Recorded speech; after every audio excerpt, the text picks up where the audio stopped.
medir el nivel de su fe.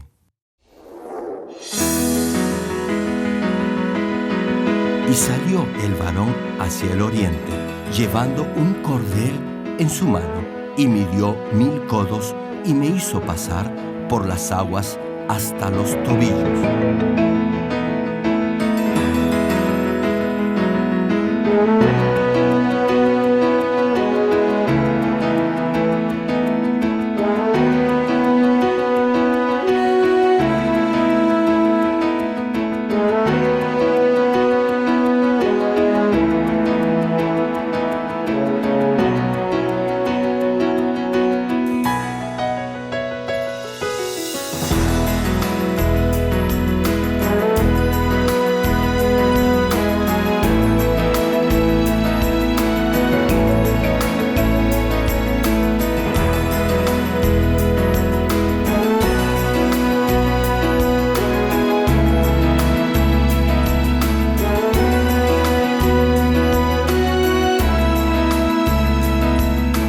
Amados hermanos, esperamos que a través de esta serie de prédicas del connotado evangelista de renombre internacional, Reverendo Dr. Gerald Lee, logre alcanzar el nivel perfecto de fe para llegar a la Nueva Jerusalén.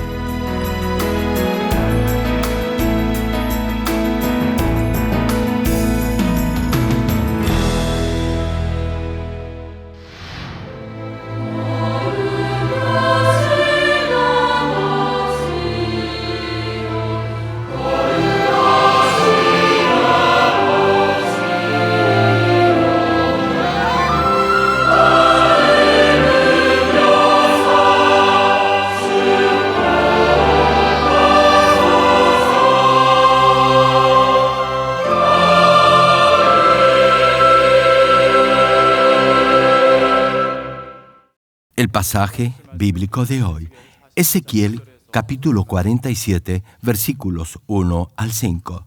Me hizo volver luego a la entrada de la casa, y he aquí aguas que salían de debajo del umbral de la casa hacia el oriente, porque la fachada de la casa estaba al oriente, y las aguas descendían de debajo, hacia el lado derecho de la casa, al sur del altar. Y me sacó por el camino de la puerta del norte, y me hizo dar la vuelta por el camino exterior fuera de la puerta, al camino de la que mira al oriente, y vi que las aguas salían del lado derecho. Y salió el varón hacia el oriente, llevando un cordel en su mano, y midió 1000 codos, y me hizo pasar por las aguas hasta los tobillos. Midió otros 1000, y me hizo pasar por las aguas hasta las rodillas. Midió luego otros 1000, y me hizo pasar por las aguas hasta los lomos. Midió otros 1000, y era ya un río que yo no podía pasar, porque las aguas habían crecido de manera que el río no se podía pasar sino a nado.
Amados hermanos en Cristo y estimado público, continuando con la última prédica, repasemos los pecados por los que puede perder su salvación.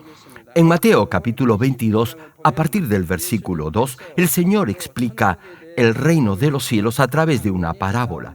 Y dice así: el reino de los cielos es semejante a un rey que hizo fiesta de bodas a su hijo. Ahora bien, esta boda tenía algo de peculiar, y es que los que habían sido invitados no querían venir a la ceremonia. Entonces, el rey envió a sus siervos para invitarlos nuevamente. Sin embargo, todo fue en vano. Los convidados no hicieron caso y siguieron su camino. Unos se fueron a su granja, otros a su negocio, y el resto insultaron, maltrataron y mataron a los mensajeros. Así que el rey en el verso 9 les dio esta orden: id pues a las salidas de los caminos y llamad a las bodas a cuantos halléis. Únicamente entonces el banquete se llenó de invitados, pero debido a la forma en la que fueron convidados, también entraron personas malvadas que no estaban con la indumentaria apropiada para asistir a la boda. En este pasaje, el rey simboliza a Dios Padre, el Hijo representa al Señor, quien es nuestro novio. Dios ha invitado a todos a la fiesta de bodas de su Hijo, que simboliza la salvación, y ha preparado un banquete extraordinario para esa ocasión. Muchos de ustedes han aceptado esa invitación con gozo, ¿verdad? ¿O acaso hay alguno que ha rechazado la invitación o le está postergando porque aún lo atraen las distracciones y cosas que el mundo le ofrece? Si este es su caso, espero que hoy, ahora mismo, pueda aceptar con gozo y agradecimiento esta invitación que Dios aún le extiende. Oro en el nombre del Señor para que pueda asistir a este banquete de bodas vestido con la indumentaria impecable de la santidad. Hermanos en Cristo, otro pecado por el que podrá perder su salvación es engañar a un siervo de Dios y al Espíritu Santo. Todos deberían al menos saber los pecados por los que puede perder su salvación. Incluso si todavía no conoce a profundidad la palabra de Dios, al menos deberá saber esto. Los niños, antes de entrar al primer grado de primaria, ya saben la tabla de multiplicar. De igual forma, si alguien les pregunta, deben saber al menos los pecados por los que se puede perder la salvación. Deberá siempre tenerlos presente. Así, ni siquiera se le ocurrirá cometerlos. Como les decía, el 10º pecado por el que puede perder su salvación es engañar al siervo de Dios y al Espíritu Santo. Una pregunta: ¿hay alguien aquí que piense que puede engañar a Dios? La mayoría responderá que no. No obstante, de hecho, alguna vez habrán intentado hacerlo. Tal como se menciona en el capítulo 13, versículo 9 del libro de Job, que dice: os burlaréis de él, se refiere a Dios, como quien se burla de algún hombre. Es imposible, hermano, engañar a Dios. Más aún, si tiene un mínimo de fe, no podrá ni siquiera imaginar cosa tan absurda. Hermanos, hay quienes prometen a Dios hacer un ayuno por 21 días, pero a la mitad rompen la promesa. No cumplir un voto que le ha hecho a Dios es engañarlo. Otros prometen no faltar a la oración en la iglesia. Sin embargo, luego de unos días dejan de venir. Eso es engañar a Dios. Hermanos, hay algunos que con suma facilidad le mienten a Dios. Pregunto, ¿creen que los que tal hacen podrán esperar que Dios responda alguna de sus peticiones? ¿Podrán acaso crecer en su nivel de fe?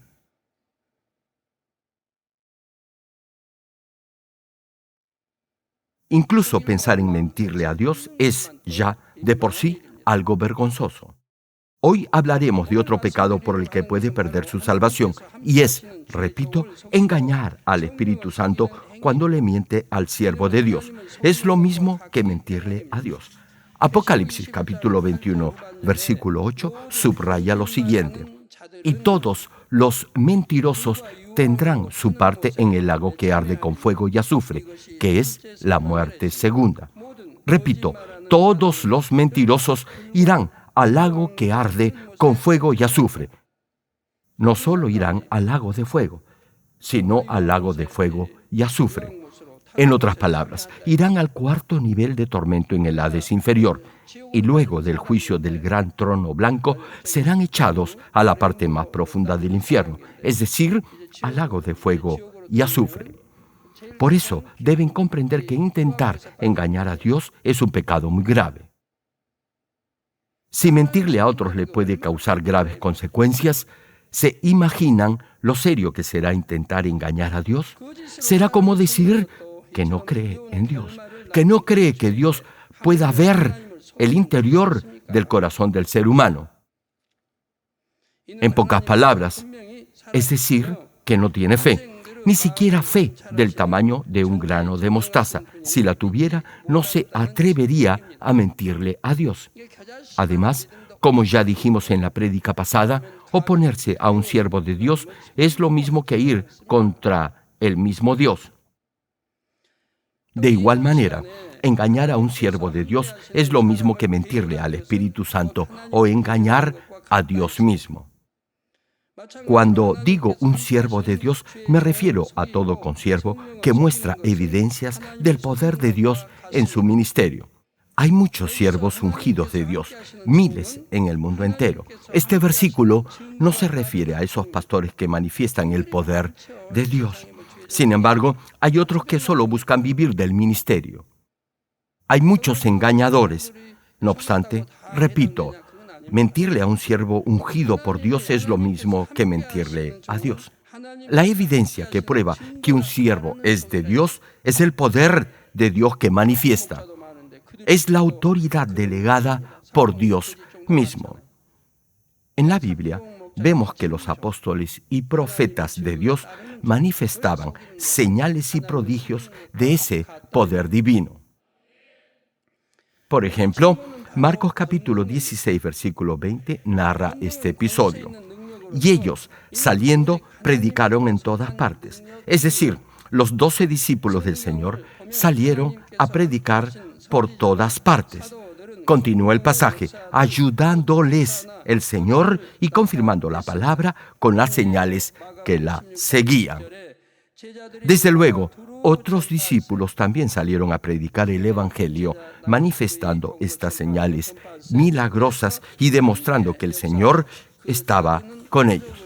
Preguntó, ¿por qué era necesario que la palabra fuera confirmada por señales y milagros? Era necesario para que la gente creyera que lo que los discípulos predicaban era verdad. Reitero, el evangelio que predicaban era confirmado por esas señales y milagros. Por eso puede y debe creer en la palabra de Dios, la palabra que predican los siervos del Señor, que es confirmada por milagros y señales. Y eso prueba que el Señor acompaña y respalda a esos siervos. Amados hermanos, una pregunta: ¿por qué hay algunos que tratan de engañar al Espíritu Santo y al siervo de Dios? Generalmente lo hacen por buscar su propio beneficio o para cubrir alguna falta. A través de estos 2 ejemplos bíblicos que voy a compartir, espero que puedan entender lo necio y absurdo que es intentar mentirle a Dios y el trágico y nefasto resultado que ello puede provocar. En el capítulo 5 del libro Hechos de los Apóstoles, vemos cómo un matrimonio murió por haber intentado engañar a los apóstoles. Estos son Ananías y Zafira. Habían ofrecido vender una propiedad y dar el total del monto de dicha venta a la iglesia. Sin embargo, por su codicia se quedaron con parte de dicha suma. En principio, habían decidido ofrendar todo el importe de la heredad.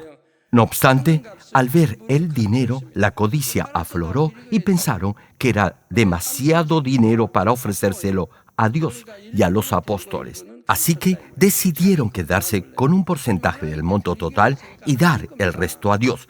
En principio, el total del dinero era de ellos. Sin embargo, hicieron un voto, esto es, una promesa de darle todo el importe a Dios. Y desde ese momento, el dinero ya no era de ellos, era de Dios. Digan amén si me están siguiendo. No obstante, decidieron retener una porción de esa cantidad total y dar el saldo a Dios, y así lo hicieron. Dice el pasaje que trajeron el resto de la suma y lo pusieron a los pies de los apóstoles. Sin embargo, Pedro rechazó el ofrecimiento. Hechos capítulo 5, versículo 3 al 5, narra lo que sucedió. Y dijo Pedro: Ananías, ¿por qué llenó Satanás tu corazón para que mintieses al Espíritu Santo y sustrajeses del precio de la heredad, reteniéndola? ¿No se te quedaba a ti? ¿Y vendida no estaba en tu poder? ¿Por qué pusiste esto en tu corazón? No has mentido a los hombres, sino a Dios. Y el verso 5 continúa diciendo: al oír Ananías estas palabras, cayó y expiró, y vino un gran temor sobre todos los que lo oyeron.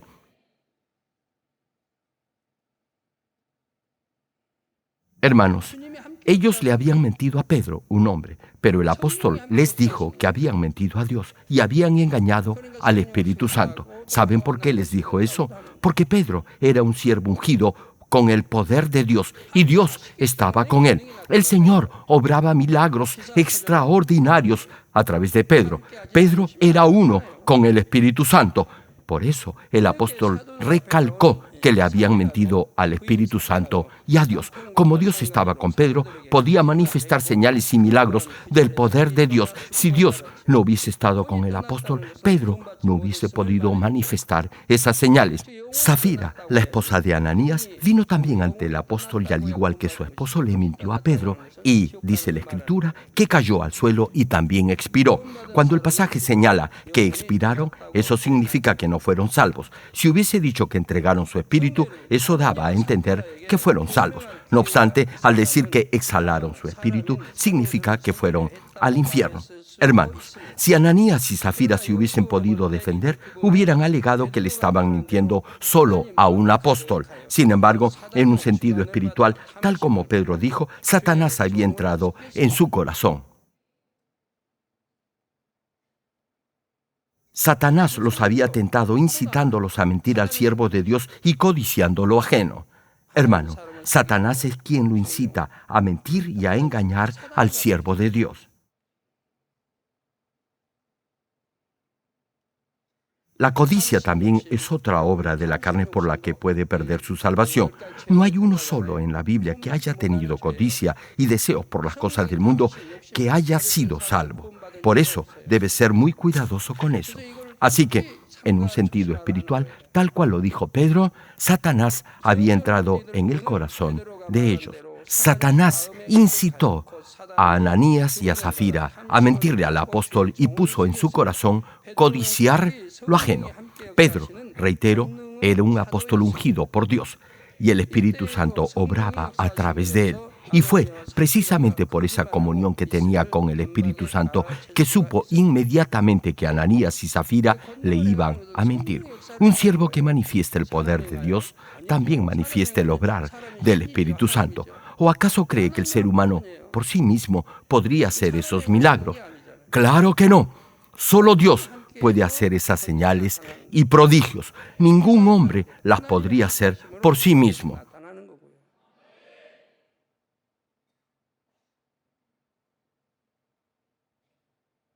El poder de Dios se manifiesta a través del obrar del Espíritu Santo por medio de sus siervos y pastores.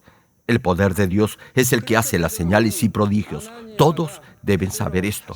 Por eso, Pedro le dijo a Ananías que no le estaba mintiendo a él, sino al Espíritu Santo. Exteriormente, Ananías y Safira habían engañado a Pedro. No obstante, repito, Pedro les dijo que no le estaban mintiendo a él, sino al Espíritu Santo. ¿Saben por qué? Porque Pedro era un siervo de Dios a través del cual el Espíritu Santo obraba. Ananías y Safira tenían tanta maldad en su corazón que inmediatamente cayeron al suelo y expiraron sin tener la oportunidad de arrepentirse. Su accionar fue tan perverso que perdieron al instante su salvación. Tal vez se pregunte si todos los que le mienten a un siervo del Señor mueren inmediatamente. No mueren al instante, y Dios es claro en esto. Si Dios lo hiciera, muy pocos quedarían con vida.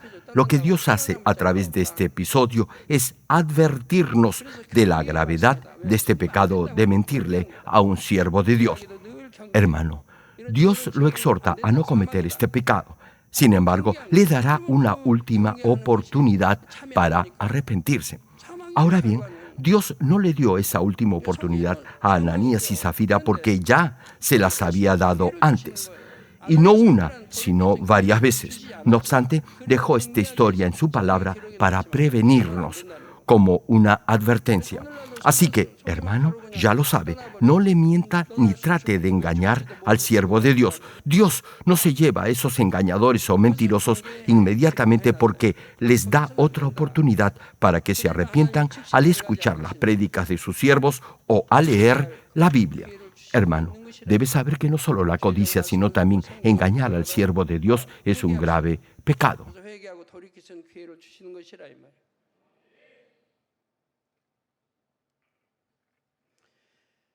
Hermanos en Cristo, otro caso similar lo hallamos en el capítulo 5 de Segunda de Reyes, y es la historia de Giezi, el siervo del profeta Eliseo. Cegado por su codicia, Giezi le mintió a Eliseo, el profeta de Dios. ¿Recuerdan el episodio? Naamán, general del ejército sirio, fue sanado de su lepra al obedecer la palabra que le dio Eliseo. Estaba tan agradecido que volvió donde el profeta para darle alguna ofrenda que había traído consigo desde Damasco. Sin embargo, el profeta no aceptó obsequio alguno y le dijo al general que retornara en paz a su nación. No obstante, Giezi deseaba algunos de los regalos que había traído el general, así que lo siguió y al alcanzarlo le pidió, en nombre de Eliseo, que le regalara ciertos artículos que había aportado Naamán. Segunda de Reyes, capítulo 5, versículo 22, relata lo que el siervo del profeta le dijo al general, y dice así: «Mi señor», se refiere a Eliseo, prosigue el pasaje, «me envía a decirte, he aquí, vinieron a mí en esta hora del monte de Efraín 2 jóvenes de los hijos de los profetas. Te ruego que les des un talento de plata y 2 vestidos nuevos». Giezi, el siervo de Eliseo, le mintió al general para recibir los obsequios. Luego escondió los regalos y se presentó donde el profeta como si nada hubiese sucedido. En conclusión, Giezi mintió y usó el nombre de su señor, el profeta Eliseo, para su propio provecho. Es decir, habló como si el profeta de Dios lo hubiera mandado a pedir esos regalos al general. Y el versículo 25 continúa narrando lo siguiente: «Y él entró», se refiere al siervo del profeta. Continúa el pasaje: «y se puso delante de su señor. Y Eliseo le dijo, ¿de dónde vienes, Giezi?». Y él dijo, «Tu siervo no ha ido a ninguna parte». Cuando Eliseo le pregunta, «¿De dónde vienes, Giezi?», el siervo le miente y le responde, «Tu siervo no ha ido a ninguna parte». A pesar que Giezi ya había servido a Eliseo por varios años, no tenía idea, en verdad, de quién era el profeta. Les comparto algo personal. Algunos hermanos han colaborado conmigo por muchos años, y no solo hermanos, sino también pastores.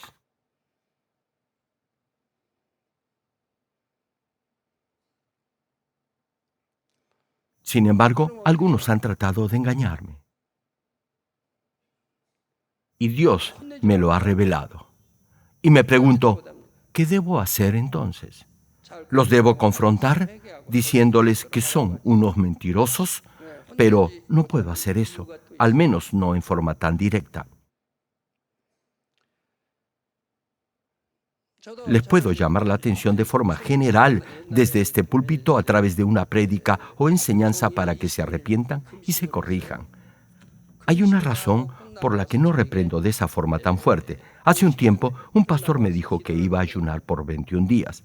Luego vino para que orara por él.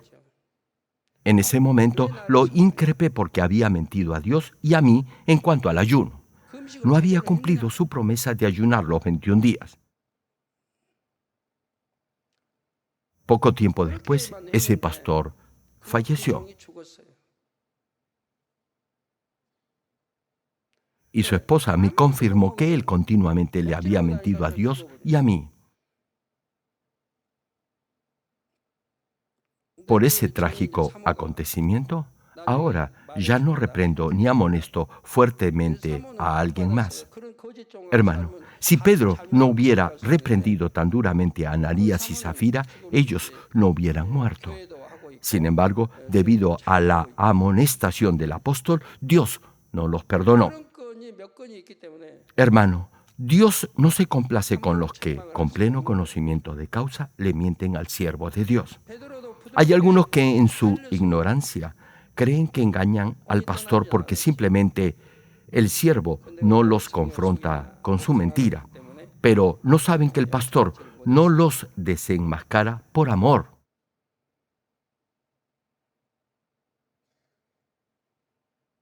No es porque el pastor sea ingenuo. Todo lo contrario, el pastor evita confrontarlos para que la ira de Dios no se desate sobre ellos y así no pierdan su salvación.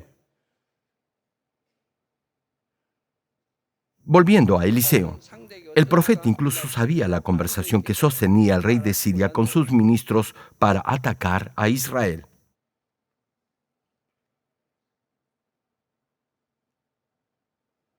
La Biblia dice que Eliseo le informaba al rey de Israel aún lo que el rey de Siria hablaba en lo más privado de su habitación. Giezi fue tan necio que pensó que podía engañar a un siervo de Dios como Eliseo. El profeta le dio la oportunidad para confesar su mentira y arrepentirse. No obstante, no lo hizo y quiso ocultar su engaño. Pero Eliseo sabía exactamente lo que Giezi había hecho, como si lo hubiese visto con sus propios ojos. Y apenas Eliseo mencionó la maldición, Giezi salió de la habitación cubierto de lepra. Su piel, dice la palabra, se puso blanca como la nieve. ¿Se imaginan qué tonto fue Giezi? ¿Cuántos milagros había visto sirviendo a Eliseo? Y a pesar de eso, no tuvo temor ni respeto a Dios ni al siervo de Dios. Más bien, llevado por su codicia, intentó engañar a Dios y mentirle al profeta.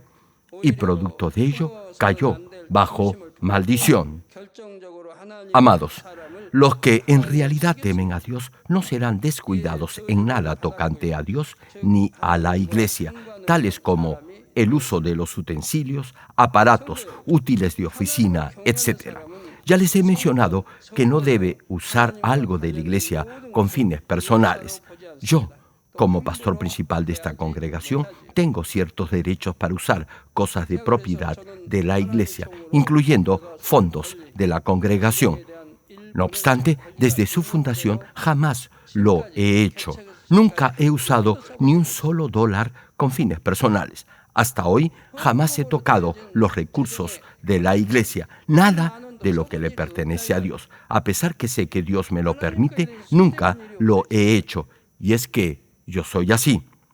Hasta que me lleve el Señor o finalice mi vida en esta tierra, mi único anhelo es vivir una vida cada vez más y más perfecta, pura y santa ante Dios. Vivir una vida irreprensible. Por eso nunca he tocado algo de la iglesia.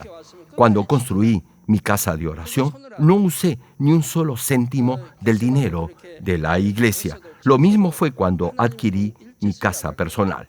Como Dios sabe que no tocaré algo de sus finanzas, se asegura de bendecirme financieramente a través de alguien más. Nunca he adquirido un carro con dinero de la iglesia. Tampoco he hecho uso de las finanzas de la congregación para uso personal. Y Dios lo sabe. Por eso multiplica los ingresos y hace que alcance para todo. Una pregunta: ¿cómo cree usted que debería tratar al siervo de Dios que manifiesta el verdadero obrar del Espíritu Santo? Debería amarlo como ama a Dios y valorarlo como valora al Señor. ¿Acaso se atrevería a mentirle? Jamás podría hacer eso. Si no le miente a Dios, ni al Señor, ni al Espíritu Santo. Pregunto, ¿podría acaso engañar al siervo de Dios? Tanto en el Antiguo como en el Nuevo Testamento se nos dice que no se debe mentir al siervo del Señor. Tal como hemos visto en estos pasajes, la Biblia es muy explícita en lo que se refiere a las consecuencias que implica engañar a un siervo de Dios y al Espíritu Santo. Les comento algo. Muchos que están desahuciados por alguna enfermedad vienen para que ore por ellos. Vienen de otras iglesias, incluso pastores. No obstante, la mayoría me miente. Y por eso Dios no los puede sanar. Para que Dios los sane, deben ser honestos y decir la verdad. Si confiaran en mí, no me engañarían, pero no creen que soy un siervo ungido de Dios que tiene poder. Y por eso me mienten y Dios no los puede sanar. Muchos de ellos no son de esta iglesia. No obstante, lo peor de esto es que también hay hermanos de esta congregación que me mienten, o al menos tratan de hacerlo. Para mí es penoso hablar de esto. Hermanos, deben ser honestos conmigo. Si mienten, a pesar que se arrepientan, Dios no los podrá sanar a pesar que ore por ustedes. Algunos vuelven y me dicen que ya se han arrepentido. Se arrepienten de lo que antes no se habían arrepentido. Sin embargo, aún así, Dios no los sana. Y es porque continúan mintiéndome. Al final, confiesan todo. En ese momento oro por ellos y Dios los sana. Lo que desesperadamente habían procurado ocultar hasta el final eran pecados denigrantes. Si se los dijera, les daría espanto. Trataron de ocultármelo. No obstante, como Dios no los sanaba, debieron confesar su pecado. Si se hubieran arrepentido antes, Dios los hubiera sanado mucho más rápido. Hermano, aun si sus pecados no son conocidos por los demás, el día del juicio final, todas sus obras y actos serán revelados y recibirán la debida retribución por todo ello. Espero que siempre recuerden esto, que aprendan la lección de Ananías y Zafira y la de Giezi, y que tengan temor y temblor de cometer ese mismo pecado. Amados hermanos, otro pecado por el que puede perder su salvación es no lavar sus vestiduras, es decir, no limpiar su corazón del pecado. En la Biblia hay muchos pasajes en los que se compara el corazón con nuestras vestiduras. Apocalipsis capítulo 3, versículo 4 señala: pero tienes unas pocas personas en Sardis que no han manchado sus vestiduras y andarán conmigo en vestiduras blancas porque son dignas. Y Apocalipsis capítulo 22, versículo 14 añade: bienaventurados los que lavan sus ropas para tener derecho al árbol de la vida y para entrar por las puertas en la ciudad. Aquí, cuando menciona vestiduras y ropas, espiritualmente hace referencia al corazón del ser humano. Por eso, no ensuciar sus vestiduras significa no manchar su corazón, nuevamente volviendo a pecar luego de haber sido perdonado de sus pecados al aceptar al Señor como su Salvador. Lavar las vestiduras simboliza limpiar el corazón de toda maldad. Otra expresión que significa lo mismo es circuncidar el corazón. Jeremías capítulo 4, versículo 4 enfatiza sobre esto: circuncidaos a Jehová y quitad el prepucio de vuestro corazón, varones de Judá y moradores de Jerusalén. Hermano, la circuncisión era un rito que simbolizaba el pacto que separaba al pueblo de Dios de las demás naciones, que consistía en cortar el prepucio del órgano genital del varón. Era un ritual o una señal que lo santificaba externamente, extirpando el prepucio o la piel del glande del hombre que podía infectarse por la orina. Sin embargo, Dios nos exhorta a circuncidar nuestro corazón. Actualmente, ese mandato tiene que ver con limpiar el corazón. En el tiempo del Antiguo Testamento, Dios le mandó a su pueblo someterse a la circuncisión física y también les pidió circuncidar su corazón. No obstante, a partir del Nuevo Testamento, únicamente necesita circuncidar su corazón. Esto significa que deberá extirpar la parte de su corazón que esté manchada por el pecado y que despide mal olor. En pocas palabras, es limpiar su corazón. El acto mismo de la circuncisión física en el Antiguo Testamento era bastante doloroso, pero a la vez era un acto hecho por higiene, y al hacerlo, el varón podía vivir una mejor vida. Los varones aquí presentes deben saber eso. Físicamente, cuando el prepucio cubre el glande, el varón precisa lavarse su órgano genital diariamente. Caso contrario, después de 1 o 2 días, olerá mal. Hermano, la Biblia lo exhorta a despojarse de toda inmundicia o suciedad, de todo aquello que huela mal en su corazón o forma de vida. Prosigue el versículo: no sea que mi ira salga como fuego y se encienda, y no haya quien la pague por la maldad de vuestras obras. En pocas palabras, si no circuncida su corazón, lo más probable es que vaya al infierno. Desde luego, esto no quiere decir que si no limpia o circuncida su corazón en forma perfecta, no será salvo. Incluso si este proceso es lento, en la medida en que tenga la disposición de circuncidar su corazón para santificarlo, será salvo aún si no llega a la perfecta santidad. Claro, será mucho mejor si alcanza la perfecta santidad, ya que entrará a la Nueva Jerusalén. En el grado en que circuncide o limpie su corazón, ocupará una mejor morada en el cielo. Ahora bien, si deja de circuncidar su corazón por cierto tiempo, será como si no lo hubiera circuncidado, ya que se manchará nuevamente con el pecado. Hermanos, el capítulo 22 del Evangelio de Mateo, que ya he mencionado previamente, nos habla además de la importancia de lavar nuestras vestiduras. Mateo capítulo 22, versículos 12 y 13 explica: y le dijo: amigo, ¿cómo entraste aquí sin estar vestido de boda? Mas él enmudeció.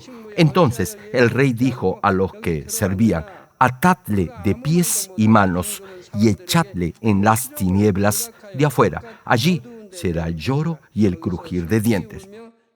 ¿Qué tal si meditamos en este pasaje? Hermano, si usted asiste a un banquete formal, deberá vestirse de forma apropiada, con ropa limpia, no necesariamente nueva ni de marca.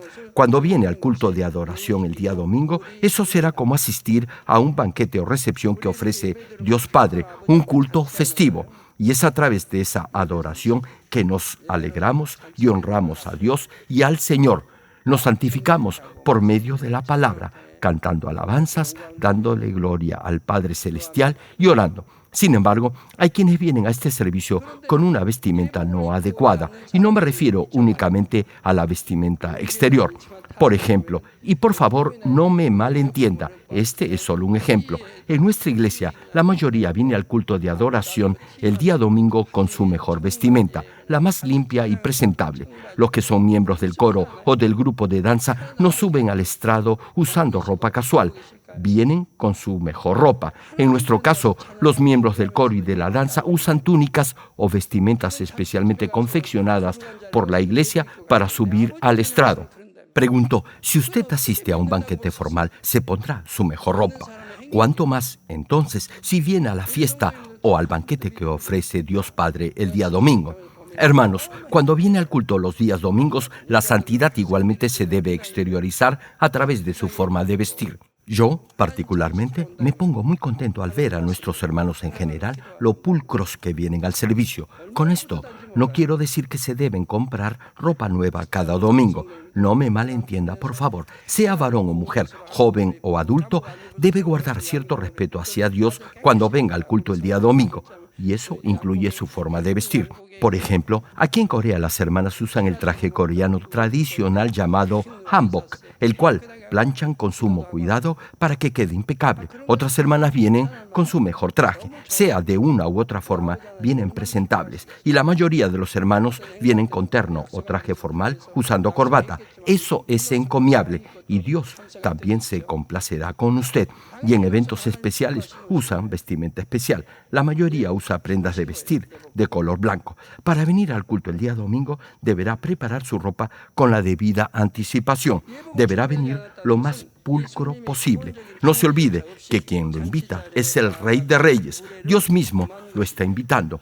Y es a través de la cruz que llevó el Señor Jesús que Dios nos da el derecho de participar en esta fiesta cada domingo. Pregunto, ¿cómo asistiría a esta clase de banquete? ¿Qué clase de ropa usaría? ¿Acaso no sería la más elegante y limpia? Tal como expresa Mateo capítulo 22, versículo 14, que dice: porque muchos son llamados y pocos escogidos. No solo debe ser llamado o invitado, deberá asimismo ser escogido. Quizá alguien pueda sentirse incómodo por lo que acabo de decir y me diga que, por ejemplo, los días de semana no tiene tiempo para ir a cambiarse a casa y que por eso viene directamente a la oración o al culto de los días miércoles con ropa de trabajo porque de otro modo llegaría muy tarde. A ellos les respondo que Dios sabe todo eso, que sabe que no tiene tiempo para regresar a casa y cambiarse de ropa para venir a la iglesia luego de terminar su jornada laboral. Dios lo sabe y no se enojará por ello.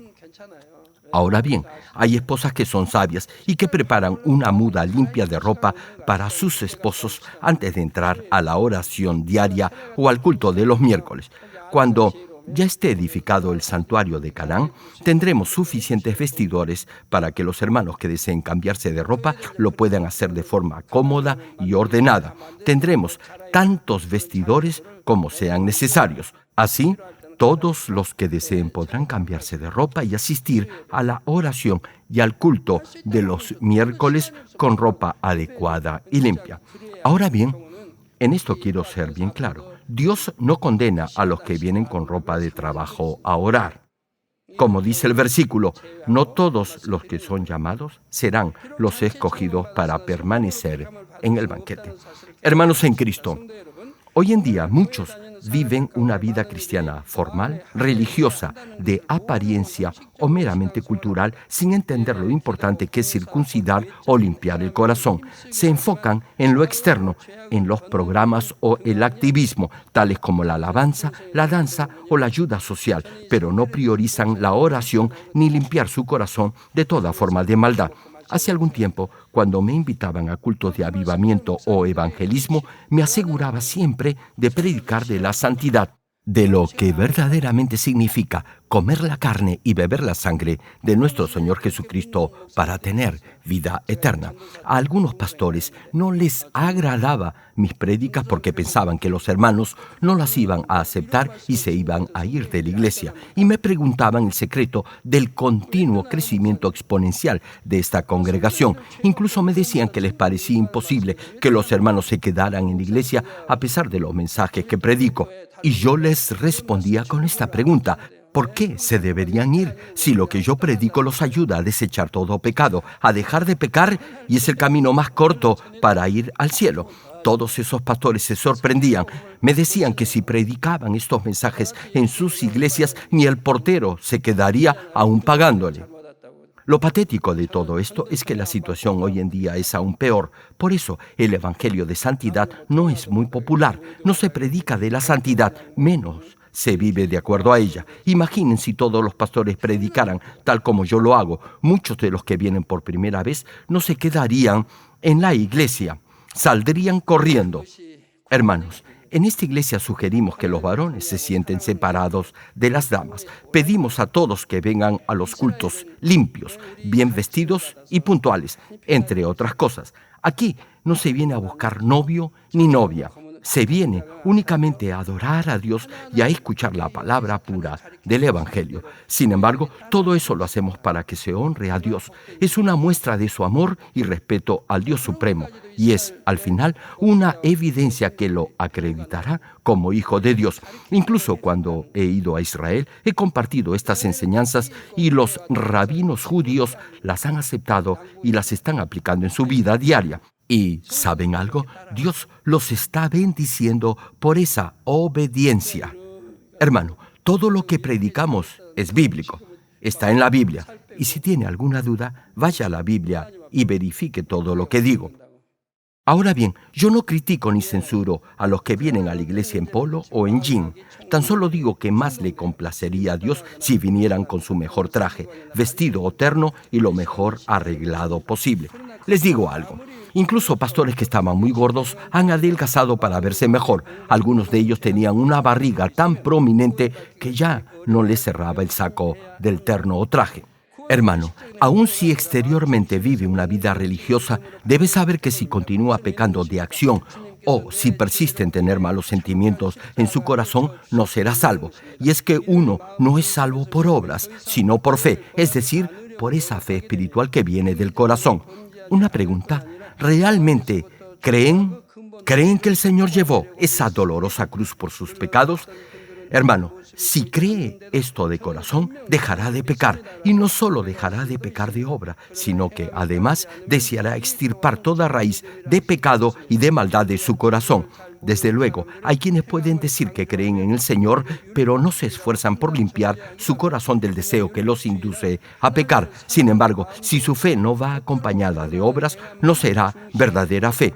Hoy en día, cuando enfatizamos la importancia de las obras o de los hechos en su vida cristiana, los que no entienden correctamente la palabra de Dios nos acusan de ser legalistas. No obstante, el legalismo se enfoca únicamente en las obras o acciones externas hechas sin amor a Dios. No debe malentender esto porque también es bíblico enfatizar la importancia de las obras que se hacen por fe y en fe. Santiago capítulo 2, versículo 22 recalca sobre este punto. ¿No ves que la fe actuó juntamente con sus obras y que la fe se perfeccionó por las obras? Espero que todos lleguen a lavar sus vestiduras, es decir, que circunciden su corazón viviendo por la palabra de Dios y así preparen sus vestimentas para asistir a este magnífico banquete que ofrece el Señor.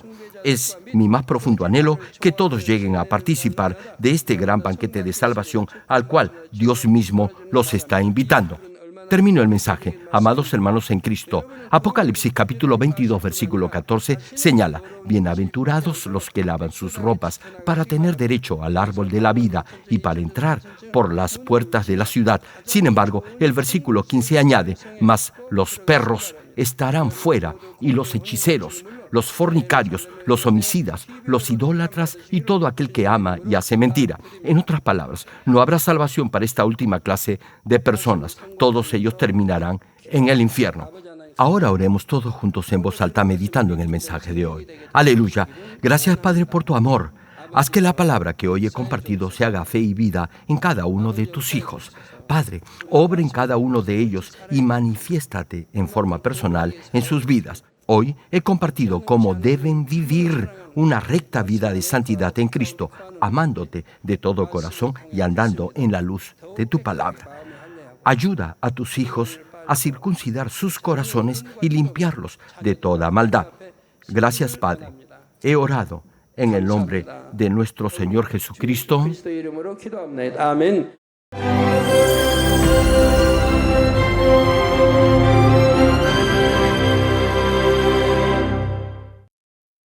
Aleluya. Dios Todopoderoso de amor, pon tu mano sobre todos los hermanos que están recibiendo con fe esta oración que trasciende el tiempo y el espacio a través del satélite, la televisión, el internet o que le están escuchando por radio o por cintas de audio en todo el mundo. Pon fe en sus corazones para que puedan creer en ti y se despojen de todo pensamiento negativo y toda duda. Líbralos de toda prueba y aflicción. Quema con el fuego del Espíritu Santo, de la cabeza a los pies, toda parte enferma, incluyendo toda célula, tejido y nervio, todo órgano interno e intestino. Que la luz de tu Espíritu venga sobre ellos. En el nombre del Señor Jesucristo, ordeno al diablo y a Satanás, a toda enfermedad, germen y dolencia, ¡fuera!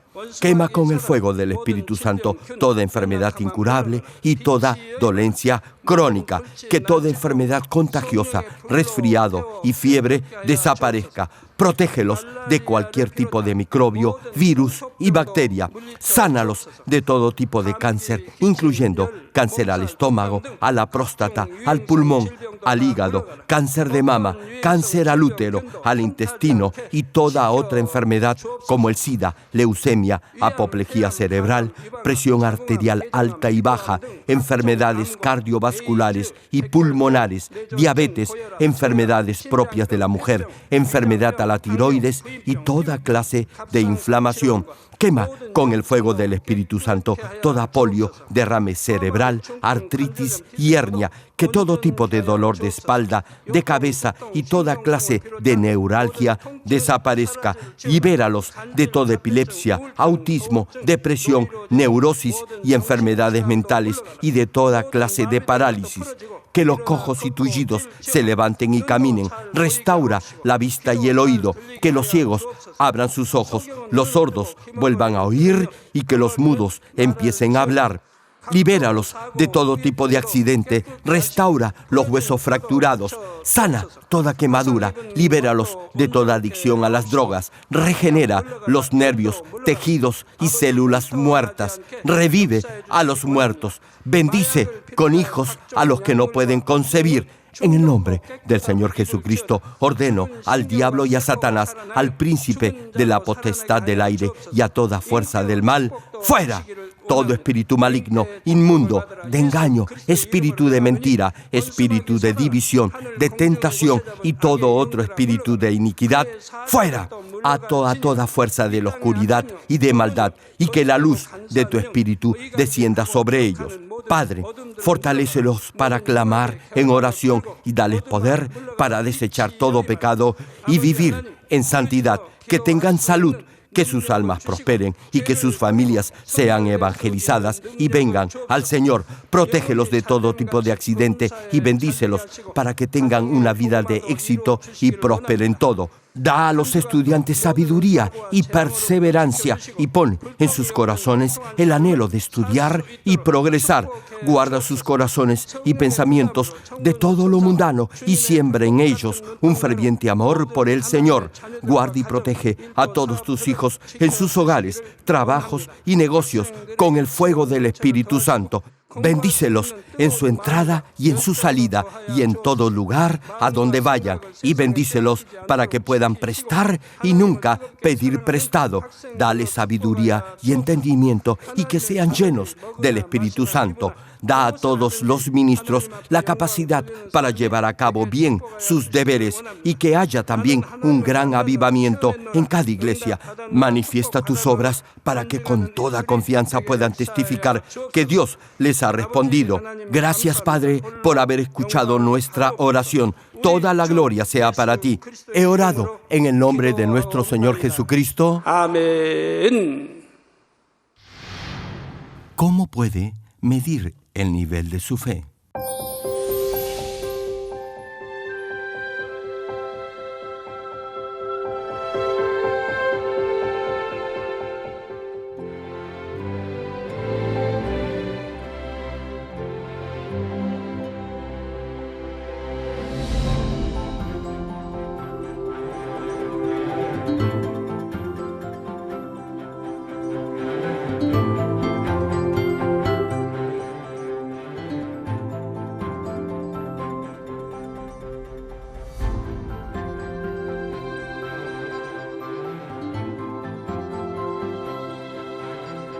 Amados hermanos, esperamos que a través de esta serie de prédicas del connotado evangelista de renombre internacional, reverendo Dr.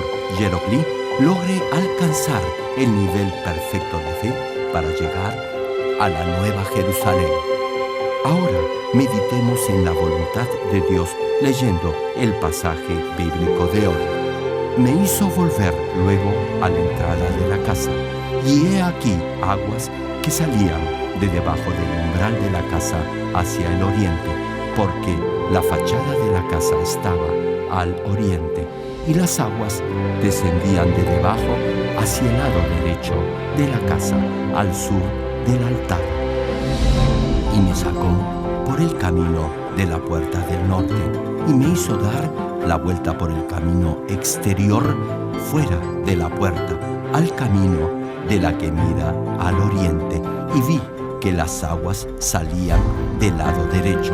Y salió el varón hacia el oriente, llevando un cordel en su mano, y midió 1000 codos, y me hizo pasar por las aguas hasta los tobillos. Midió otros 1000, y me hizo pasar por las aguas hasta las rodillas. Midió luego otros 1000, y me hizo pasar por las aguas hasta los lomos. Midió otros 1000, y era ya un río que yo no podía pasar, porque las aguas habían crecido de manera que el río no se podía pasar sino a nado.